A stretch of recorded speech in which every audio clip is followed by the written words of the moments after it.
අලුත්ගම මතුගම කළුතර පානදුර පිහිටි වැඩබිමක් සඳහා පළපුරුද්ද සහිත ඊනේරුවන් මේසන් බාස්වරුන් අත්උදව්කරුවන් ඉතා ඉක්මනින් අවශ්‍යව ඇත. දැන්ම අමතන්න 09 420 52 21.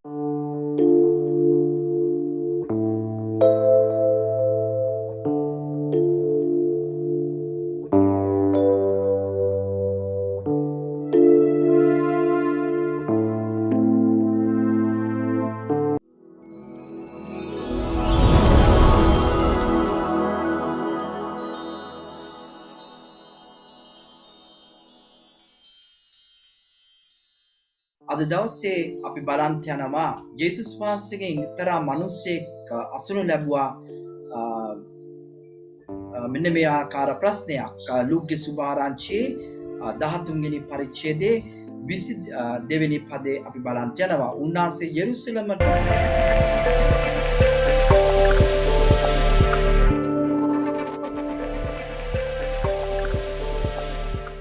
යේසුස් වහන්සේගේ නාමයෙන් අපි ඔබ සැමදෙනා පිළිගන්නවා. Welcome you all in the name of our Lord Jesus. ලැබුවා දවස ඔබ සැමදෙනාට ආශිර්වාදම දවසක් වේවා. Let this new day be a blessed day upon you. හැම දිනක්ම ජේසුස් වහන්සේගේ කරුණාවත් අනුග්‍රහයත් ඔබ හා සමගම වේවා. Let in every day the kindness and grace of our Lord Jesus be with your life, within your life. අද දවසේ අපි බලන්ට යනවා ජේසුස් වහන්සේගෙන් එක්තරා මිනිසෙක් අසුණු ලැබුවා මෙන්න මේ ආකාර ප්‍රශ්නයක් ලූක්ගේ සුභාරංචියේ 13 වෙනි පරිච්ඡේදයේ 22 වෙනි පදේ අපි බලන්ට යනවා. උන්වහන්සේ යෙරුසලමට ගමන් කරද්දී උගන්වමින් නුවරවල් සහ ගම් මැදින් ගියසේක. එක්කෙනෙක් කතා කොට ස්වාමිනී ගැලවීම ලබන්නෝ ස්වල්ප දෙනෙක්දැයි යේසුස් වහන්සේගෙන් ඇසූසේක. යේසුස් වහන්සේගෙන් එක්තරා මිනිසෙක් අහනවා ගැලවීම ලබන්නේ ස්වල්ප දෙනෙක්ද කියලා. A certain man at a moment asks Jesus a question that they are only unlikely to be few to be saved and the rest perish. උන්වහන්සේ ඔහුට දුන් උත්තරේ වන්නේ පටු දොරකොඩින් ඇතුල් වෙන්න වීරිය කරන්න මක්නිසාද බොහෝ දෙනෙක් ඇතුල් වෙන්න සොයන නමුත් බැරි වන්නේ යයි ඔහුට කීසේක. The Lord says, enter to the narrow door, as many try, but not all shall succeed. යේසුස් වහන්සේ මේ ස්ථානයේ පටු දොරටුවක් ගැන කතා කරනවා. Here Jesus speaks of a narrow road or narrow door. බොහෝ දෙනෙකු උත්සාහ කරනවා පටු දොරටුවෙන් ඇතුල් වෙන්න නමුත් බොහෝ අයට ඇතුල් වෙන්න බැහැ කියලා කියනවා. But the word said that many try to enter the narrow door, but not many manage to enter. ඒ වගේම යේසුස් වහන්සේ මතකයේ සුභාරංචියේ අපි දකිනවා උන්වහන්සේ කතා කරනවා පාරවල් දෙකක් ගැන පටු මාවත සහ පළල් මාවත ගැන. And also we see in the book of Matthew, Jesus speaks about the narrow road and the narrow or wide road. පටු මාර්ගයේ පාර අවහිරයි. The road in the narrow road is obstructed.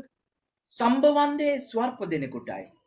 And a few shall locate it or find it. හැබැයි ඒකේ අන්තිමය ජීවනය තිබේ. But at the end of that road stand everlasting life.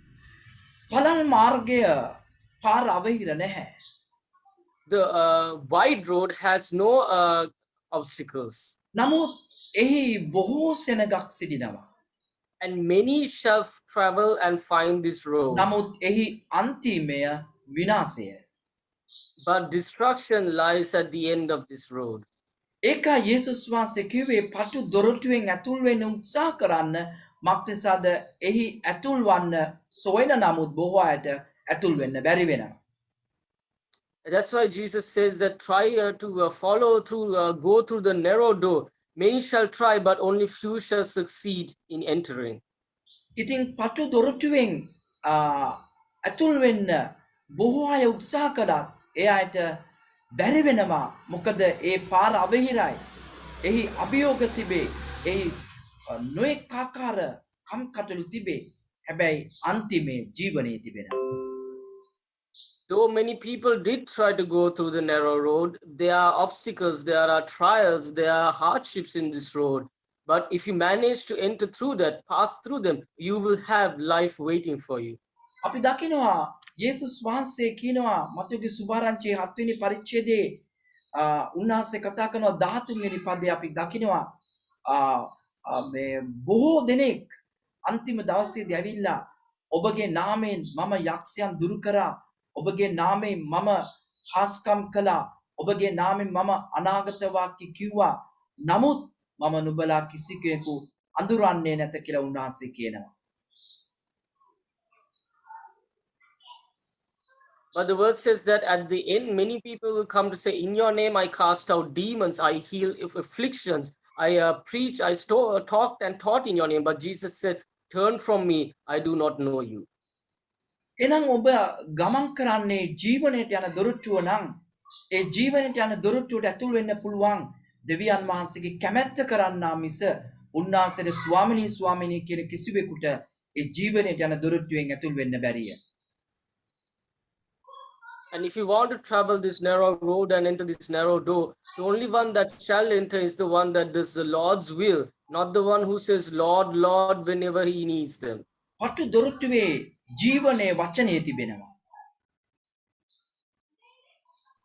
In the narrow door, you have the words of life written on them. පටු දොරටුවේ යන්නා දෙවියන් වහන්සේගේ කැමැත්ත කරන්නයි. The one that enters to the narrow door is the one that does the will of God. පටු දොරටුවේ යන්නා දෙවියන් වහන්සේගේ වචනය තමන්ගේ ජීවිතේ පිළිපදින අයයි.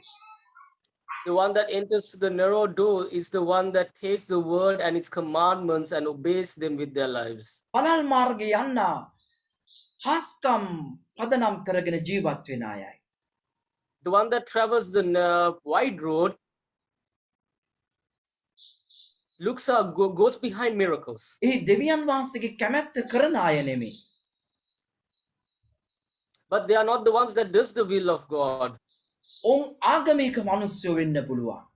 They may be those who are religious. දෙවියන් වහන්සේට භාගයයි යක්ෂයාට භාගයයි ලෝකෙටයි ඒගොල්ලෝ මේ විවිධාකාරයෙන් ඔවුන් ඉඩ දීලා තියෙන අයයි.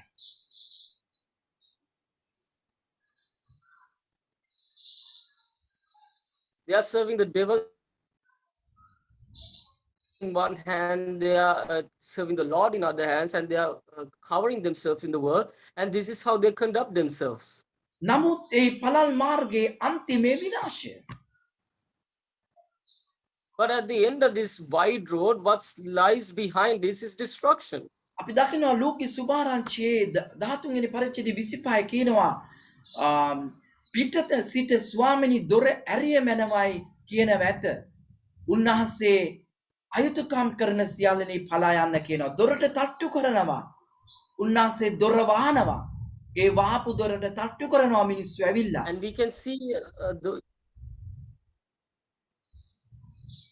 මිනිස්සු ඇවිල්ලා දොරට තට්ටු කරනවා. උන්වහන්සේ කියනවා උන්වහන්සේ අඳුරන්නේ නැහැ කියලා.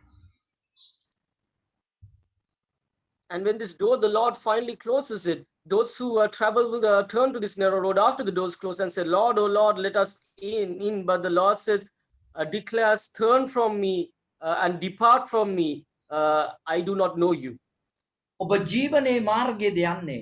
ඔබ විනාශයේ මාර්ගයේද යන්නේ. අද ඔබ තීරණයක් ගන්න. You need to decide, are you traveling in the road of life or are you traveling in the road of destruction? ජීවනයේ මාර්ගය යන්න නම් ඔබ දෙවියන් වහන්සේගේ කැමැත්ත කරන්න ඕනේ. To go in the road of life, you must do the will of God. ජීවනයේ මාර්ගය යන්න නම් ඔබ දෙවියන් වහන්සේගේ වචනයට අනුකූලව එය පිළිපදින අය බවට පත් වෙන්න ඕනේ. To travel the word of life, you have to be one that take to heart the word of God. ජීවනයේ මාර්ගය යන්න නම් ජීවනයේ කතුවරයාගේ මාර්ගය ඒ මාර්ගය අපි යා යුතුයි. ඒ අවහිරතා තිබුණත් ඒ අන්තිමේ ජීවනයේ තිබෙනවා. ඒ මාවතේ ඔබ යා යුතුයි. To enter everlasting life, you have to travel the road of life which is made by the author of life. This road may be filled with perils, but it gives you life at the end. ජීවනයේ දොරටුව තවම විවෘත වෙලා තිබෙනවා. The door to life is open still.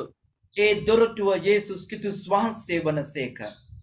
And as we know that door's name is Jesus Christ. යේසුස් වහන්සේ කවා දොරටුව මමයි. මා තුලින් ඇතුල් වෙන්නාට ජීවනය තිබේ. Jesus said, I am the door, thou shalt enter me, thou shalt receive life. මාර්ගය මම වෙමි, සත්‍යය මම වෙමි, ජීවනය මම වෙමි කියා උන්වහන්සේ ප්‍රකාශ කළසේක. And the Lord said, I am the way, I am the truth, and I am everlasting life.